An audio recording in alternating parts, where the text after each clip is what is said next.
Hey Freunde, willkommen zurück auf meinem Kanal. Mein Name ist Dennis, aka Fragrance Dog. Ja, der einzig wahre und unerreichte Fragrance Dog.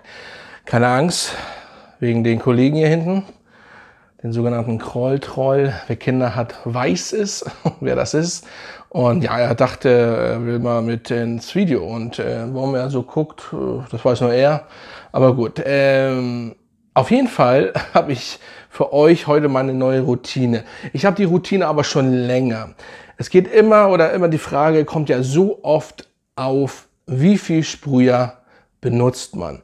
Ich habe das Video auch schon öfters gemacht. Ich kriege aber trotzdem immer von Neuen immer wieder diese Frage.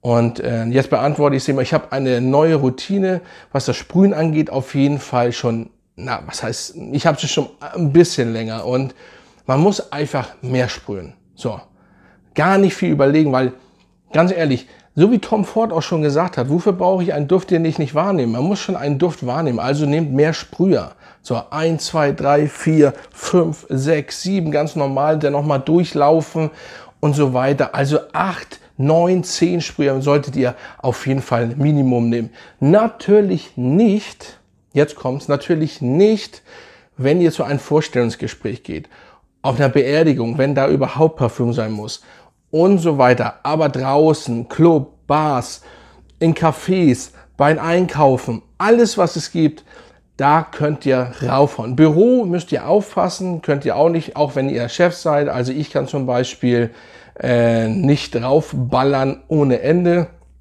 Das funktioniert auch nicht unbedingt, weil es gibt eben auch Leute, ich kenne jemanden, oder wir haben einen Mitarbeiter, der auf jeden Fall allergisch gegen Parfüm ist. Der ist jetzt nicht bei uns direkt immer dort, aber ich kenne einen. Und das ist zum Beispiel so ein Ding, man muss da ein bisschen aufpassen. Es gibt Leute, die einfach Parfüm gern mögen, aber leider nicht abkönnen. Und deswegen müsst ihr da auf jeden Fall ein bisschen aufpassen, weil trotzdem, selbst auf den Klamotten, auf der Haut, liegt trotzdem das Parfüm mehr in der Luft. Und deswegen, ja, ganz verbieten kann derjenige das auch nicht. Das macht er auch nicht. Es gibt auch Leute, die, also er macht das jetzt nicht, aber es gibt Leute, die würde ich meckern, die gibt's bestimmt. Aber im Büro solltet ihr einfach aufpassen.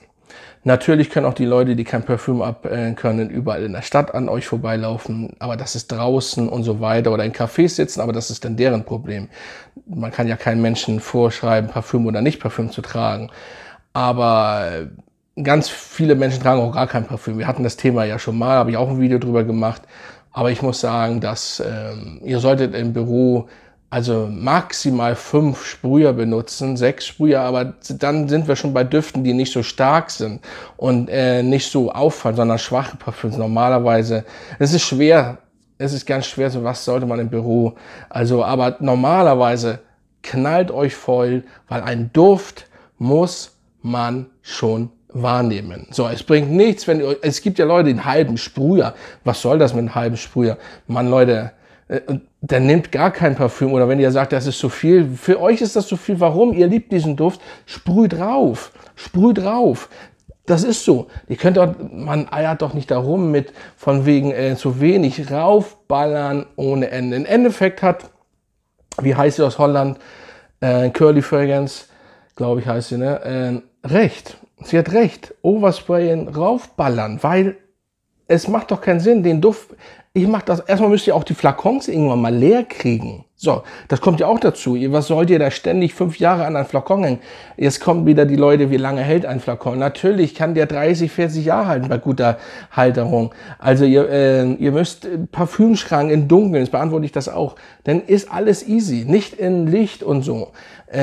Aber Fakt ist, viele sagen jetzt auch Badezimmer, grundsätzlich eigentlich schadet das Licht, nicht die Lampenlicht, sondern das Tageslichtparfüm. Gar nicht unbedingt immer Hitzeänderung oder auch Luftfeuchtigkeit, sondern sehr viel das Licht. Aber wie gesagt, deswegen soll es ja dunkel gelagert werden oder beziehungsweise so dunkel, dass es, ich finde, das ist klar, ihr wollt das ausstellen, sieht geil aus, habe ich auch, aber im Endeffekt, ja, aber bei mir ist noch nicht ein Duft gekippt, daher, ich habe so alte Düfte auch darunter und alles gut. Aber Fakt ist auf jeden Fall, sprüht viel, damit es auch leer wird und ein Duft Außer für Düfte, die es nicht mehr gibt, da sprüht weniger, ne? Weil dann kriegt ihr den Duft sonst nicht mehr in dieser Form. Aber sonst einfach sprühen. Im Endeffekt habe ich schon immer mehr gesprüht. Ich habe aber natürlich in meinen letzten Videos, ich bin ja so ehrlich, sage ich, natürlich auch euch gesagt, 5 Sprüher, 7 Sprüher ist okay, klar. Das ist so das Ding. 4 Sprüher im Büro, 6 Sprüher draußen oder wie auch immer. Aber im Endeffekt habe ich auch immer, ich habe immer schon ein bisschen mehr genommen. Weil man, ein Parfüm nochmal, Tom Ford hat recht, man muss ein Parfüm wahrnehmen. So, sonst brauche ich kein Parfüm. Ganz einfach. Also Leute, das war's, haut rein und bis zum nächsten Mal.